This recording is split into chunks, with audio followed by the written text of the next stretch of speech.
अस्सलामु अलैकुम वरहमतुल्लाहि वबरकातुहू। मोहतरम नाजरीन, मौजू है हम बिस्तरी के वक्त कौन सी दुआ पढ़नी चाहिए। हमारे समाज में जो लोग शादीशुदा हैं और मियाँ बीवी की हैसियत से कुर्बत करते हैं, अक्सर लोगों को ये नहीं मालूम है कि हम बिस्तरी के वक्त, सोहबत के वक्त प्यारे नबी सल्लल्लाहु अलैहि वसल्लम ने हमें कौन सी दुआ पढ़ने की तलकीन की है। शरीयत इस्लामिया हमारी क्या रहनुमाई करती है।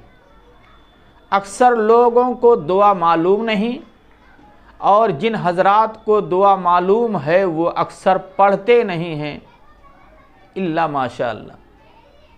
आइए हम वो हदीस आपके सामने पेश करते हैं जिसमें अल्लाह के रसूल सल्लल्लाहु अलैहि वसल्लम ने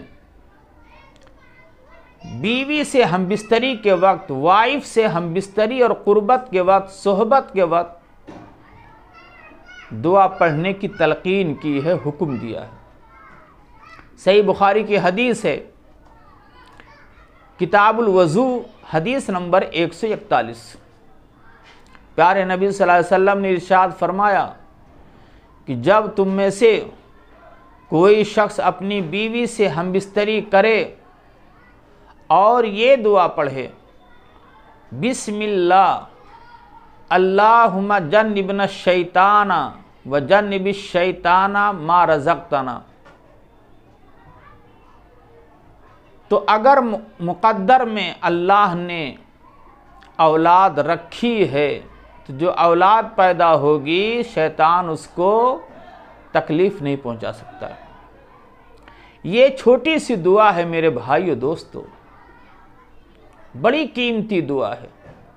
अगर हम चाहते हैं कि शैतान के शर से, मियाँ बीवी की हैसियत से हम महफूज रहें और अल्लाह ताला जो औलाद हमको अता करे वो औलाद भी शैतान के शर से महफूज रहे, शैतान उसको तकलीफ़ ना पहुंचा सके, ज़रर ना पहुंचा सके, नुकसान ना पहुंचा सके, तो प्यारे नबी सल्लल्लाहु अलैहि वसल्लम के बतलाए हुए तरीके पर अमल करने की ज़रूरत है। हर शख्स को चाहिए कि ये दुआ याद कर ले। सही बुखारी की ये दुआ है, हदीस नंबर है 141। दुआ दोबारा पढ़ देता हूँ ताकि हर शख्स याद कर ले जो शादीशुदा है और हम बिस्तरी के वक्त बीवी और वाइफ से कुर्बत के वक्त ज़रूर इस दुआ का एहतमाम करे, पढ़ने की कोशिश करे। और जो लोग शादीशुदा नहीं हैं, शादी के करीब हैं, निकाह करना चाहते हैं, वो इस दुआ को याद कर लें ताकि शैतान मियाँ बीवी को और पैदा होने वाली औलाद को तकलीफ़ और ज़रर ना पहुंचा सके। प्यारे नबी ने जो दुआ सिखाई है दोबारा पढ़ देता हूँ, दुआ सुन लीजिए। बिस्मिल्लाह अल्लाहुम्मा जन्निबना शैताना व जन्निबिश शैताना मा रज़क़तना। ऐ अल्लाह के नाम से, ऐ अल्लाह तू हम मियाँ बीवी को शैतान के शर से बचा और उस औलाद को जो तू हमें अता फरमाए। यानी हम वाइफ और हस्बैंड को और पैदा होने वाली औलाद को शैतान के शर से बचा, ये दुआ का तर्जुमा है। तो हमें और आपको चाहिए कि जब भी हम मियाँ बीवी की हैसियत से कुर्बत करें, सोहबत करें, हम बिस्तरी करें, जायज़ तरीके से अपनी ख्वाहिश की तकमील करना चाहें तो ज़रूर इस दुआ का एहतमाम करें।